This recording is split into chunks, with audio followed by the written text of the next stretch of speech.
الرحیم نحمده ونصلی علی رسولہ الکریم اما بعد. شکریہ جناب اسپیکر. آج اپوزیشن جنہوں نے عدم اعتماد جمع کیا ہے تحریک انصاف کے وزیر اعظم کے خلاف، آپ سے مطالبہ کرتے ہیں کہ ووٹ کریں. آپ کہتے ہیں کہ میں سپریم کورٹ کے اسپرٹ کے مطابق فیصلہ کروں گا. ابھی تک آپ مبہم بات کر رہے ہیں، آپ وضاحت نہیں کر رہے، کیونکہ ہم 3 اپریل کو بھی ڈپٹی اسپیکر کی اس رولنگ کے خلاف سپریم کورٹ میں گئے جو آئین کے خلاف تھا، جو قانون اور قواعد و ضوابط کے خلاف تھا. ہم نے سپریم کورٹ سے پارلیمان کا وہ آئینی حق واپس دلوایا ان ممبران کو اور قوم کو جو اس ملک کے دستور نے اس کو دیا ہے.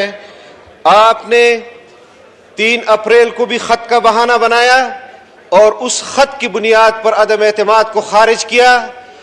آپ کا وزیر اعظم ریکارڈڈ ویڈیو اس کے سامنے آئی کہ وہ پہلے ہی آپ کے آرڈر سے پہلے، رولنگ سے پہلے ہی اسمبلی تحلیل کرنے کی ایڈوائز صدر کو کر چکا تھا. ہم نے اس کے خلاف عدالت میں قانونی جنگ لڑی. آج آپ پھر اس کے خلاف ایک محاذ کھڑا کرنا چاہتے ہیں. خط کو بنیاد بنا کر پوری ملک کی سیاست کو اس کی آڑ میں آپ زمین بوس کرنا چاہتے ہیں، پارلیمان کو زمین بوس کرنا چاہتے ہیں، آئین کو زمین بوس کرنا چاہتے ہیں. آپ بتائیں مجھے کہ جب آپ کو اپوزیشن لیڈر نے عوامی پریس کانفرنس کے ذریعے کہا کہ آپ خط پارلیمان میں پیش کریں، عدم اعتماد جمع ہو چکا تھا، کیوں آپ نے اس وقت پارلیمان میں جمع نہیں کیا؟ کیوں آپ نے عدم اعتماد کو اس خط کی بنیاد پر خارج کیا؟ کیوں آپ نے اسمبلیاں اس خط کی بنیاد پر توڑی؟ اب آپ کے پاس مینڈیٹ نہیں رہا کہ آپ خط کی بنیاد پر پارلیمان کا وقت ضائع کریں. آپ مینڈیٹ کھو چکے ہیں، آپ اپنے اتحادیوں کا اعتماد کھو چکے ہیں، آپ اپنے ممبران کا اعتماد کھو چکے ہیں. آپ تسلیم کریں کہ آپ کا وزیر اعظم اب پاکستان کا وزیر اعظم نہیں رہا. یہاں پر ووٹ کرایا جائے اور یہاں پر میں اپنی پارٹی کے حوالے سے میری قیادت کا نام لیا جاتا ہے. مجھے افسوس ہوتا ہے جناب اسپیکر، میری پارٹی کی قیادت وہ میری قیادت ہے. یہاں پر اگر آپ ان کو دلیل سے شکست نہیں دے سکتے تو ان کو گالی دیتے ہیں. آپ یہاں میاں نواز شریف صاحب کو گالی دیتے ہیں. آپ یہاں پر محترمہ بے نظیر بھٹو شہید کو آج بھی گالی دیتے ہیں. بھٹو شہید کو آج بھی گالی دیتے ہیں. یہاں یوسف رضا گیلانی صاحب بیٹھے ہیں. یوسف رضا گیلانی صاحب نے پارلیمان کے حق کے لیے، اپنی پارٹی کے لیے اور اس آئین کا حلف جو انہوں نے اٹھایا، انہوں نے جو قربانیاں دی، ان کے بیٹے کو اس وفاداری کے پاداش میں اغوا کیا گیا. ان کا عزم نہیں ٹوٹا. انہوں نے عوام کی خدمت کا علم آج بھی بلند رکھا ہوا ہے. ہم تحدیث بن نعمت کے طور پر کہہ رہے ہیں، آج بھی کہہ رہے ہیں کہ ہم آئین کی جنگ لڑ رہے ہیں، پارلیمان کی جنگ لڑ رہے ہیں. اور یہاں پر آپ کے ایک ممبر نے کہا کہ کون بچائے گا پاکستان؟ جواب میں کیا آیا؟ یہی رکن تھا جس نے ایک وقت میں کہا تھا کون بچائے گا پاکستان. جواب میں آیا نواز شریف. اس کے ترانوں پر دھمال ڈالتا تھا. پھر ماضی قریب میں پیپلز پارٹی کے لیے بے نظیر بھٹو شہید کے لیے اس نے کہا کون بچائے گا پاکستان. جواب آیا بے نظیر بھٹو. آج آپ کے لیے کہہ رہا ہے کہ ہم عمران کے ساتھ ڈٹ کر کھڑے ہیں.